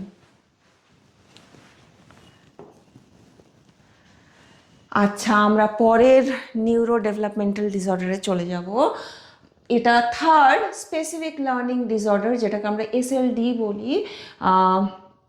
এটা না বাকিদের থেকে একটু আলাদা। এখানে আমাদের কগনিটিভ ডেভেলপমেন্ট মানে আমাদের চিন্তন প্রক্রিয়া, আমাদের যে থট প্রসেস, কিংবা আমাদের যে ল্যাঙ্গুয়েজের ডেভেলপমেন্ট, এগুলো কিন্তু ডিলেড হয়। কোনো একটা mathematical related problem, motor skill, এগুলো কিন্তু ঠিকঠাক ডেভেলপমেন্ট হচ্ছে না, কিন্তু এর পিছনে কিন্তু not necessarily due to any demonstrable physical or neurological defects, মানে কোনো কিছু লক্ষণীয় নিউরোলজিক্যাল ডিফেক্টসের জন্য যে এই প্রবলেমগুলো সৃষ্টি হচ্ছে সেটা কিন্তু দেখা দেয় না। এবং এই এসএলডির মধ্যে খুব কমন একটা হচ্ছে ডিসলেক্সিয়া। তোমরা অলরেডি এটা নিয়ে টার্মটা নিয়ে পরিচিত। ওই তারে জামিন পে সিনেমাটা মধ্যে ওই বাচ্চাটা কিন্তু ডিসলেক্সিয়া দেখিয়েছিল ওই বাচ্চাটিকে। তো ওই যদি তোমরা ওটা দেখে থাকো তাহলে ওর সিমটমের সঙ্গে এটা আরও মেলাতে সুবিধা হবে। কি কি দেখো, problem in word recognition and reading comprehension, মানে তুমি ওয়ার্ড চিনতে পারছো না, পড়তে পারছো না, এবং পড়ে সেটাকে কম্প্রিহেন্ডও করতে পারছো না, বুঝতেও পারছো না। ডেফিশিয়েন্ট ইন স্পেলিং অ্যান্ড মেমোরি, মানে তুমি কোনো স্পেলিং লিখতে পারছো না, মেমোরিতে রাখতেও পারছো না ওই লেখাটার কি spelling. while reading omit add or distort words, মানে তোমাকে যখন পড়তে দেয়া হলো, এবার যেহেতু তুমি ঠিকঠাক করে পড়তে পারছো না, সেই জন্য তুমি তোমার ইচ্ছা মতন তুমি ওয়ার্ডগুলোকে বাদ বাকিটা পড়ছো, কারণ কি তুমি তো কম্প্রিহেন্ড করতে পারছো না, মানে ওটা বাদ দিলে যে পুরো সেন্টেন্সটার মিনিংটা দাঁড়াবে না, সেইটা তুমি বুঝতেই তো পারছো না আর কি। তো সেই জন্য আর কি তোমার যেটা ইচ্ছা হচ্ছে সেই ওয়ার্ডটা পড়ছো, যেটা ইচ্ছা হচ্ছে না সেটাকে স্কিপ করে তুমি নেক্সট ওয়ার্ডে চলে যাচ্ছো। তো এই ধরনের সিমটমসগুলো কিন্তু দেখা যায় যাদের ডিসলেক্সিয়া আছে। আর রিডিং যেহেতু তাদের ডিফিকাল্টি হয় রিডিংয়ে, সেই জন্য রিডিং ইজ ভেরি স্লো, তারা ধীরে ধীরে ওয়ার্ডগুলো কি উচ্চারণ হবে সেটাকে বুঝে নিয়ে পড়ার চেষ্টা করে যেটুকুনি তারা পারে। Children with learning disorder are identified due to the disparity between their expected academic achievement level and their actual academic performance, মানে তাদের এই যে তারা কিভাবে নোটিসড হয় বলো তো, হয়তো দেখে মনে হয় যে এই বাচ্চাটা তো পারবে, তার মধ্যে তো কোনো অন্য কোনো অ্যাবনর্মালিটিস আমি দেখতে পাচ্ছি না বাইরে থেকে। তো কিন্তু পারফরমেন্স যখন হচ্ছে, যখন খাতা বেরোচ্ছে পরীক্ষা দেওয়ার পরে, তখন দেখছি যে তাদের মধ্যে প্রচণ্ডভাবে একটা পার্থক্য, প্রচণ্ড গ্যাপ আর কি, মানে তাদের পারফরমেন্সটা অতটা হচ্ছে না যেটা হয়তো টিচার ক্লাসরুমে দেখে হয়তো বুঝছে যে হ্যাঁ এ তো অতটা খারাপ নয়, এ তো ঠিকঠাক পেরে যাবে আর কি। তো এই ডিসপ্যারিটিটার জন্যই কিন্তু তারা আইডেন্টিফাইড হয় বেসিক্যালি। দেখো ডিসলেক্সিয়ার একটা ছবি দিয়েছি, কি কি মেন প্রবলেমগুলো হয় সেগুলো একটুখানি বলি। ডিফিকাল্টি স্পেলিং সিম্পল ওয়ার্ড, মানে সিম্পল ওয়ার্ডও কিন্তু তাদের উচ্চারণ করতে, স্পেলিং করতে অসুবিধা হয়। Reluctance to read aloud in class, সেই জন্যই যেহেতু তাদের প্রবলেমগুলো সৃষ্টি হচ্ছে পড়তে বুঝতে, সেই জন্য ক্লাসের সামনে যদি বলে রিড আউট, রিডিং, অনেক সময় তো টিচার বলে সবার সামনে পড়তে, সেটাতে তাদের খুবই অনিচ্ছা, অনীহা। Confusing letter with similar shapes, এটা ওই মুভিটাতেও দেখিয়েছিল। দেখো পি আর কিউ স্মল লেটারের একই রকম বলে তারা অনেক সময় পি এর জায়গায় কিউ, কিউ এর জায়গায় পি লিখে ফেলে, কিংবা বি আর ডি, বি এর জায়গায় ডি লিখে ফেললো, ডি এর জায়গায় বি লিখে ফেললো স্মল লেটারে, তারা কনফিউজ হয়ে যায়। মিরর ইমেজ হয় এটা বেসিক্যালি আর কি, ঠিক আছে। আর এখানে দেখো mixing of the position of sounds in a word, মানে এনিম্যালটাকে তারা এমিনাল বলতে মিক্স করে দিচ্ছে ওয়ার্ডসগুলো, উচ্চারণটা সেই জন্য ভুল করছে এবং সেভাবে স্পেলিংটাও কিন্তু লিখছে উচ্চারণ ভুলের জন্য। আচ্ছা, এবার একটু বুঝে নিই যে এই স্পেসিফিক লার্নিং ডিসঅর্ডার এসএলডির কী কী কারণে হতে পারে। সবার প্রথমে হচ্ছে সেন্ট্রাল নার্ভাস সিস্টেমের ইম্পেয়ারমেন্ট, মানে ওখানেই গন্ডগোলটা হয়। কি গন্ডগোল হয় আমাদের সিএনএসে?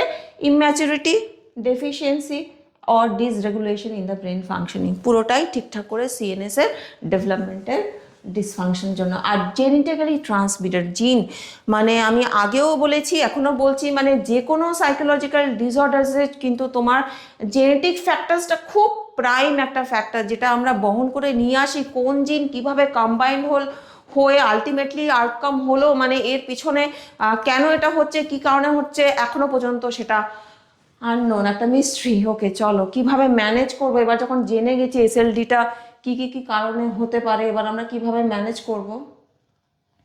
It is important to have a clear assessment of each child problems and abilities so that successful treatment and well designed strategies can be appropriately implemented. প্রথমেই আমি এই এসএলডি পড়াতে বলছিলাম যে অনেক সময় এক্সপেক্টেড পারফরমেন্স আর যে অ্যাকচুয়াল পারফরমেন্স হচ্ছে তার মধ্যে একটা বিশাল বড় ডিসপ্যারিটি, একটা গ্যাপ বলেই তারা নোটিসড হচ্ছে।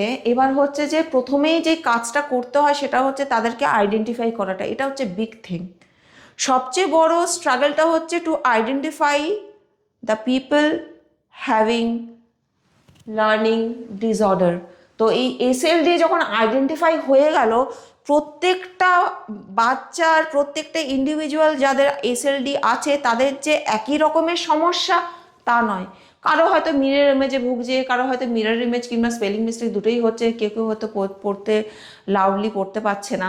তো এরকম অনেক ধরনের হয়তো তার সেই পার্টিকুলার বাচ্চাটির কি স্পেসিফিক প্রবলেম আছে, সেই স্পেসিফিক প্রবলেম অনুযায়ী তার স্পেসিফিক সলিউশনটা খুঁজে বার করে তারপরেই তাকে ম্যানেজ করাটা উচিত, যেটা কিনা ইন রিয়ালিটি বাস্তবে কিন্তু it is very very like less seen. মানে এতটা এফার্ট নিয়ে, মানে যারা আছে এখানে স্পেশালিস্ট, তারাও যে কতটা নিজের কাজের প্রতি অনেস্টি নিয়ে এটা করে, কিন্তু যদি সত্যি সত্যি স্পেসিফিক প্রবলেম আইডেন্টিফাই করে যদি স্পেসিফিক্যালি, মানে ও যেখানটা যা ওর ঘাটতি সেখানটাই যদি বারবার করে এই ওয়ার্ডসগুলো পাচ্ছে না এই ক্লাসে, ওগুলোকে সিলেক্ট করে বারবার সেটাকে উচ্চারণ করা, বারবার সেটাকে লেখানো, প্র্যাকটিস করলে বাচ্চা শিখবেই। সেরকম করে যদি ধরে ধরে তাকে শেখানো হয়, সে কিন্তু আগে যা ছিল তার থেকে অনেকটাই ইমপ্রুভমেন্ট হবে। আচ্ছা, এবার আমি ইন্টেলেকচুয়াল ডিসএবিলিটি সবচেয়ে লাস্ট যে নিউরো ডেভেলপমেন্ট ডিসঅর্ডার্স আছে তার মধ্যে ইন্টেলেকচুয়াল ডিসএবিলিটি, সেখানে চলে যাচ্ছি। এখানে কিন্তু deficit in general mental ability, মানে আমাদের যে মানসিক সাধারণভাবে যে ক্ষমতাগুলো থাকে, যেরকম দেখো রিজনিংয়ের ক্ষমতা, কোনো সমস্যার সমাধান, প্রবলেম সলভিংয়ের ক্ষমতা, কোনো কিছু প্ল্যান করার ক্ষমতা, অ্যাবস্ট্রাক্ট থিঙ্কিংয়ের ক্ষমতা, কিংবা কোনো কিছু জাজ করার, কোনো কিছু পড়াশোনার ক্ষেত্রে, হ্যাঁ, এই সব এবিলিটিসগুলো, মানসিক প্রক্রিয়াগুলো কিন্তু তার ঘাটতি, ঠিক আছে। এবং এটার একটা মেন পয়েন্ট যে এটা একটা ইন্টেলেকচুয়াল ডিসএবিলিটি আমরা কখন বলবো, যখন সেই প্রবলেমসগুলো বিফোর দ্য এজ অফ 18 দেখা দেবে, তখনই কিন্তু আমরা বলবো যে এটা ইন্টেলেকচুয়াল ডিসএবিলিটি।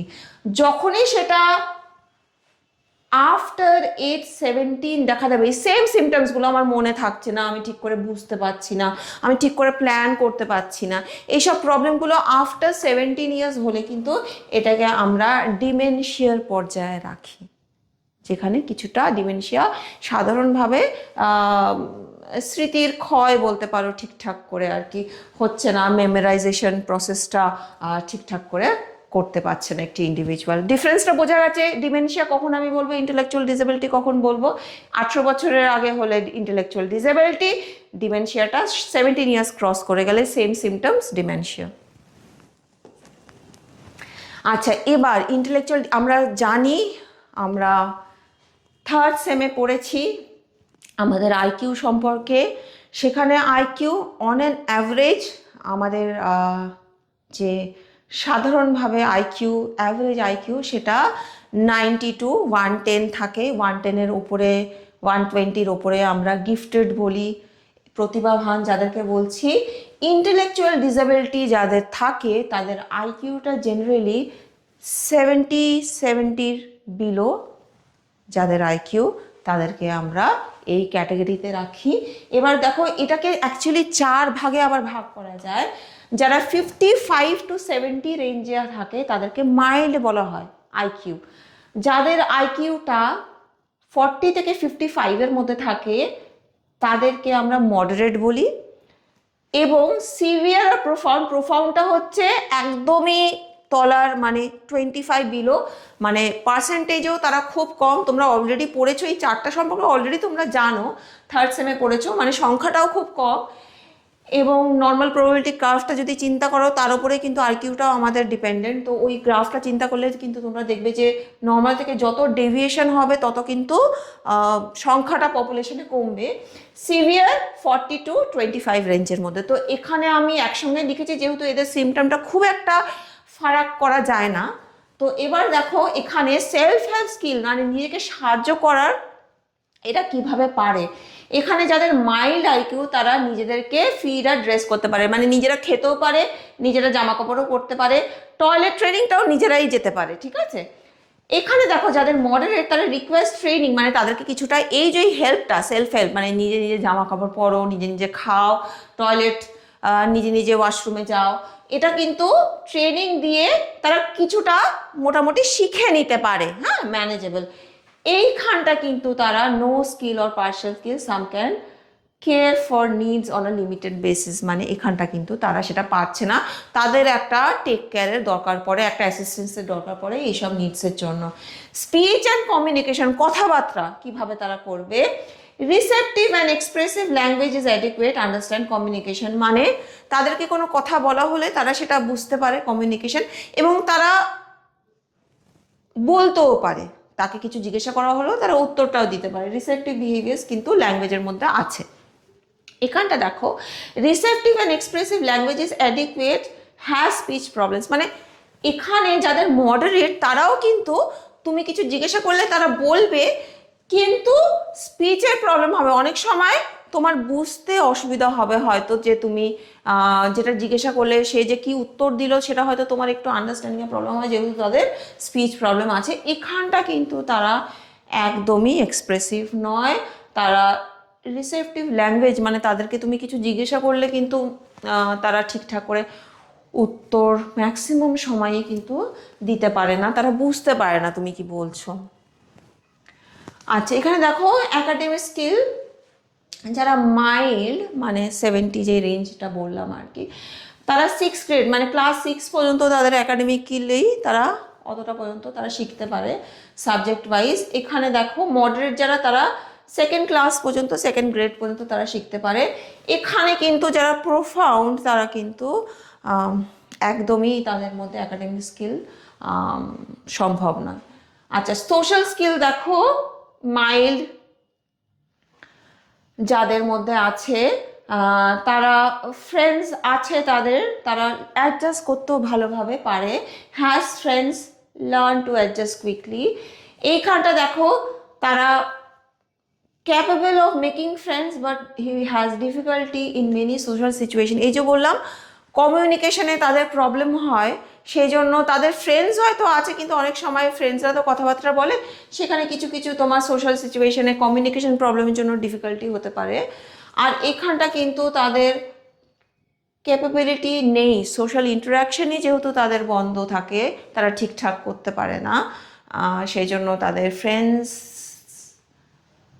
হওয়াটাও সম্ভব নয়। আচ্ছা, এখানে দেখো ভোকেশনাল অ্যাডজাস্টমেন্ট, তারা কি কাজ করতে পারবে, মানে চাকরি সেরকম ধরনের কোনো কাজ। এখানে দেখো can hold a job primarily unskilled work, মানে যেখানে খুব বেশি স্কিলের দরকার নেই সেই কাজগুলো কিন্তু তারা করতে পারে। এখানটা দেখো শেল্টার এনভায়রনমেন্ট দরকার, মানে তার সুপারভিশনের দরকার, মানে তারাও কাজ করতে পারবে, কিন্তু তাদের মডারেট যাদের আছে তারা কিন্তু তাদের একজন থাকা দরকার সবসময়, যে সে কাজটা করানোর জন্য, ঠিক আছে। আর এখানটা হচ্ছে যে এমপ্লয়মেন্ট একবারেই সম্ভব নয়। সিভিয়ার আর প্রোফাউন্ড যাদের আইকিউ, তাদের কিন্তু একদমই এমপ্লয়মেন্টটা সম্ভব নয়। তাদের সেলফ হেল্পটাই আগেই দেখেছো হয়তো, সেলফ হেল্পেও তাদের অ্যাসিস্ট্যান্সের দরকার হয়, সেই জন্য ভোকেশনালি অ্যাডজাস্টমেন্ট কিন্তু তাদের হওয়াটা ডিফিকাল্ট। আচ্ছা, এবার আমরা ইন্টেলেকচুয়াল ডিসএবিলিটির রিজনসগুলো একটু বুঝে নেব, যে কি কি কারণে হতে পারে। সবার প্রথমেই হচ্ছে chromosomal abnormality genetically. Down syndrome তোমরা অলরেডি কথা শুনেছো। ডাউন সিনড্রোমটা বেসিক্যালি কি বলো তো, একটা এক্সট্রা কপি অফ ক্রোমোজোম 21, সেই এক্সট্রা কপিটা ফুল পার্শিয়াল দুটোই হতে পারে, সেটা একটা এক্সট্রা কপির জন্যই তাদের মুখের গঠন, ইন্টেলেকচুয়াল এবিলিটিস এগুলো কিন্তু চেঞ্জেস হয়ে যায়, ডিফার করে। আচ্ছা, কোনো ইনফেকশন, মায়ের যদি প্রেগনেন্সি অবস্থায় জার্মান মিজলস হয়, HIV AIDS হয়, কোনো ভাইরাল এনসেফ্যালাইটিস হয়, তার জন্য হতে পারে। ইনজুরি অ্যাট বার্থ, মানে কোনো ট্রমা, বার্থ হওয়ার সময় কোনো একটা ঘটনা দুর্ঘটনা ঘটে গেল, তার ফলে যদি তার কোনো চোট লাগে বাচ্চাটির, তাহলে কিন্তু হতে পারে। রেডিয়েশন, অনেক রকম রেডিয়েশন কিন্তু, এই যে যখন সেকেন্ড ওয়ার্ল্ড ওয়ারের টাইমে যখন জাপানে হিরোশিমা নাগাসাকির ঘটনাটি ঘটেছিল, তারপরে কিন্তু বহু সময় ধরে কিন্তু ওখানকার বাচ্চারা ঠিকঠাক করে নর্মাল নিউরোলজিক্যাল ডেভেলপমেন্ট কিন্তু তাদের হয়নি, অনেক জায়গায় দেখা গেছে। আচ্ছা, socio cultural deprivation, for example, অবশ্যই মানে ঠিকঠাক করে খাওয়ার না পেলে, পভার্টি একটা বিশাল বড় রিজন, যেখানে তুমি ম্যালনিউট্রিশন হচ্ছ, সেটার জন্য কিন্তু তোমার ডেফিসিয়েন্সি নানা রকম ভিটামিনসের, মিনারেলসের, তার ফলেও কিন্তু তোমার এই ডিসঅর্ডারটি দেখা যেতে পারে। আচ্ছা, এই রিজনসের জন্য যদি হতে পারে, কিভাবে আমরা ইন্টেলেকচুয়াল ডিসএবিলিটিকে ম্যানেজ করব, দেখো প্রথমেই ট্রেনিং প্রোগ্রাম। এই যে ট্রেনিং প্রোগ্রামের মধ্যে এই যে ডিফারেন্ট ক্যাটাগরি তে আমি ভাগ করলাম মাইল্ড, মডারেট, সিভিয়ার, প্রোফাউন্ড বলে। তো এদের ডিফারেন্ট এবিলিটিস তার ওপর নির্ভর করবে যে আমি কিরকম ট্রেনিং দেবো। কারো হয়তো পার্সোনাল গ্রুমিং মানে ঠিকঠাক করে নিজের যত্ন নেওয়া, নিজের উঠে ব্রাশটা করা, ঠিকঠাক ক্লিন জামা কাপড় পরা, এইগুলো পার্সোনাল গ্রুমিং কারোর জন্য হয়তো সেরকম ট্রেনিং দেওয়া দরকার। সোশ্যাল বিহেভিয়ার কেউ কেউ হয়তো মিশতে না পারলে তার জন্য কমিউনিকেশন স্কিল যেতে পারে, বেসিক একাডেমিক স্কিল এই যে বললাম কে কত লেভেল পর্যন্ত পড়াশোনা করতে পারে সেই পর্যন্ত যাকে তাকে একাডেমিক্যালি এনহান্স করা হয়। সিম্পল অকুপেশনাল স্কিল মানে খুব হাই ফাই অকুপেশনাল স্কিলের দরকার নেই, কিন্তু অনেক রকমভাবে এখন রোজগার করা যায়, সেই রোজগারের মধ্যে তাকে যাতে নিয়ে আসা যায়, ছোট ছোট অকুপেশন শেখানো যায়, সেভাবে তাদেরকে ট্রেনিং করতে হবে। Education and inclusion programming requires careful planning, high level of teacher skill and facilitative teachers attitude। দেখো এখন একটা যতই আমরা বলি যে সাধারণের থেকে এরা ডিফারেন্টলি এবেল, এদের আইকিউটা একটু কম, কিন্তু এখন ইনক্লুসিভ প্রোগ্রাম মেথডে আমরা চলি। ইনক্লুসিভ প্রোগ্রাম মানে হচ্ছে যাদের হাই আইকিউ, সাধারণ থেকে অনেক বেশি আইকিউ, তারা অ্যাভারেজ আইকিউ এবং যারা বিলো অ্যাভারেজ আইকিউ, সবাইকে সাথে নিয়েই এডুকেশনাল প্রোগ্রামটা চলা উচিত। কিন্তু তাদের মধ্যে সেই সাথে থেকেই তাদের জন্য আলাদা টেক কেয়ার করা উচিত, মানে এক্সট্রা ক্লাসেস নেওয়া উচিত, আলাদা এনভায়রনমেন্টে 1-to-1 টিচিং নেওয়া উচিত। এখানে দেখো সেখানে কিন্তু তোমার টিচিংয়ের মেথড কিন্তু চেঞ্জ করতে হবে। তুমি নর্মাল বাচ্চাদের ক্লাসরুমে যেরকম লেকচার মেথডে কিছু একটা ডেমনস্ট্রেশনে পড়াচ্ছ, সেখানে কিন্তু তোমাকে এক্সপিরিয়েন্সেস ওয়াইজ, মানে তুমি আপেল পড়াচ্ছ শুধু আপেলের ছবি দেখালেই হবে না, তোমাকে আপেল নিয়ে এসে ফিল করাতে হবে যে দেখো এটা একটা ফ্রুট, রেড ইন কালার, এটার জন্য এই হয়, এইভাবে আমাদেরকে ভালো রাখে। তো এইভাবে কিন্তু একটা ঠিকঠাক করে প্ল্যানিং, যত পিকচার্স বলো, যত টিচিং এইডস, যত রকমের ভ্যারিয়েশন থাকে সেটা নিয়ে কিন্তু, এবং টিচারদের স্কিলও কিন্তু প্রচণ্ডভাবে দরকার। টিচার স্কিল অবশ্যই আর কি ধৈর্য, এফিসিয়েন্সি, অ্যাটিটিউড, মানে অনেক সময় বারবার করে বাচ্চাদেরকে বলতে হয়, এবং সেই বারবার করে বলতে অনেক সময় অনেক টিচাররা একটু অস্থির হয়ে যায়, সেটা হলে কিন্তু বাচ্চাটি আবারও ঘাবড়ে যাবে, আবার ওই সেম জায়গায় সে ফিরে যাবে। তো এইখানটা কিন্তু টিচার্সদের খুব খুব খুব পজিটিভ, একদম হাত ধরে একটা বাচ্চাকে যেরকম চলতে শেখানো হয় ছোটবেলা, ঠিক সেরকম করে এই বাচ্চাগুলোকেও কিন্তু ওইভাবেই কিন্তু হাত ধরে ধরে তাদেরকে জীবনের পথে এগিয়ে নিয়ে যাওয়ার চেষ্টা করতে হবে। আচ্ছা, আমি কোয়েশ্চেন আনসারে চলে আসছি এবার। এই নিউরো ডেভেলপমেন্টাল পার্টে কি কি কোয়েশ্চেন আসতে পারে? What do mean by neuro developmental disorder, কি বেসিক্যালি ডিসলেক্সিয়া মানে কি বোঝো? 3 মার্কসের কোয়েশ্চেন হতে পারে। What is the basic difference between intellectual disability and dementia? Already আমি বলে দিয়েছি, এটা খুব ইম্পর্টেন্ট একটা question. How can you manage intellectual disabilities, কীভাবে তুমি ম্যানেজ করবে DSM-4 অনুযায়ী? What are the criteria of ADHD, ADHDর কী কী লক্ষণ অ্যাকর্ডিং টু DSM-5? তোমরা কিন্তু এই যে সিমটমসগুলো কিন্তু DSM-5 অনুযায়ী মনে রাখার চেষ্টা করো, কেন কি কোয়েশ্চেনটা এইভাবেই আসতে পারে যে অ্যাকর্ডিং টু DSM, খুব একটা ডিফারেন্স নেই, একটু পয়েন্ট হয়তো ডিফারেন্স, তোমরা DSM-5 অনুযায়ী পড়ার চেষ্টা করো এটাকে। আচ্ছা, এবার দেখো 4 মার্কসের কোয়েশ্চেন, একটু ইলাবোরেটলি তোমাদের যেটা লিখতে হবে সেটা হচ্ছে what do understand by autism? Autism মানে কি বোঝো তোমরা? মানে তোমাদের সিমটমসগুলো সবই লিখতে হবে, এবং কিভাবে ম্যানেজ করবে ওটাও একটুখানি লিখতে হবে। What are the causal factors of intellectual disability কী কী কারণের জন্য হয়? এবং লাস্টলি এরকম কোয়েশ্চেন আসতে পারে, discuss the characteristics of individual with different levels of intellectual disability। ওই যে ডিফারেন্ট যে লেভেলসগুলো বললাম তার কী কী ক্যারেক্টারিস্টিক্সে কীভাবে ডিফার করে, এখানে তোমাদেরকে আনসার করতে হবে। তো এই ছিল আজকের ক্লাস। নেক্সট ক্লাসে আমি আরও ডিসঅর্ডার্স নিয়ে পড়াবো। ততক্ষণে ভালো করে পড়ো, নিজেকে যত্ন রেখো, ভালো থেকো এবং খুব মনোযোগ দিয়ে পড়াশোনা করো। টাটা।